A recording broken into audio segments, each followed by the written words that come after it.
আমার বিশ্বাস এই ৩ ধরনের মেয়েরা আপনাকে কখনোই ঠকাবে না। যে মেয়েটি আশেপাশের কোনো চিন্তা মাথায় না রেখে শুধুমাত্র সংসারে থাকে, সংসারের কাজ করে, সংসারকে ভালোবাসে, সংসারেই নিজেকে বন্দি করে রাখে নিজের থেকেই, সেই মেয়ে কখনোই আপনাকে ঠকাবে না। কারণ এই মেয়েটির কাছে সম্পর্ক এবং সংসার দুটোই ভীষণ দামি। যে মেয়েটা জীবনে কষ্ট পেয়েছে, জীবনে ঠকেছে, সেই মেয়েটা কখনোই আপনাকে ঠকাবে না।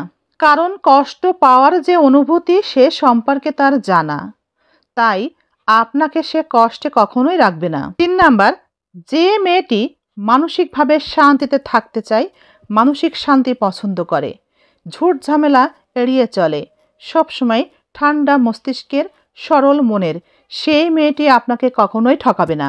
এই মেয়েটি জানে একাধিক মানুষের সাথে সম্পর্কে থাকলে বা সম্পর্কে জড়ালে কখনোই মানসিক শান্তি থাকে না। এতই সহজ নাকি তার মনের মধ্যে থাকবেন? আপনি তো তার মনের মধ্যে ততক্ষণই থাকবেন যতক্ষণ আপনি তার কাছে প্রয়োজন।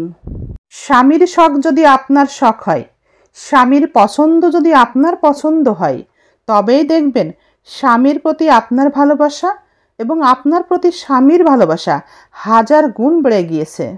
টাকা পয়সা থাকলেই কিন্তু মানুষ ধনী হয় না, টাকা পয়সা না থাকলে মানুষ গরিবও হয় না। প্রকৃত গরিব তো সেই যার মনুষ্যত্ব নেই। সারা জীবনই সংসার করতে ধৈর্যের প্রয়োজন ছিল, এখনও আছে। সংসার করতে হলে তাই ধৈর্য ধরতেই হবে, মানিয়ে নিতেই হবে। কিন্তু বর্তমান যুগে ধৈর্য ধরাটা অনেক কঠিন, আর ডিভোর্স দেওয়াটা যেন অনেক সহজ। চোখের আড়াল হন, আপনার অস্তিত্ব আপনি টের পাবেন। আপনার মনে হচ্ছে অনেকে অনেক কিছু আপনাকে দিচ্ছে, আসলে একটু ভেবে দেখেন আপনার সবটাই নিজের অর্জন। ভেবে দেখুন তো, যাকে আপনি সময় দেন সে আপনার কদর করে না, যাকে আপনি কদর করেন সে আপনাকে সময় দেয় না।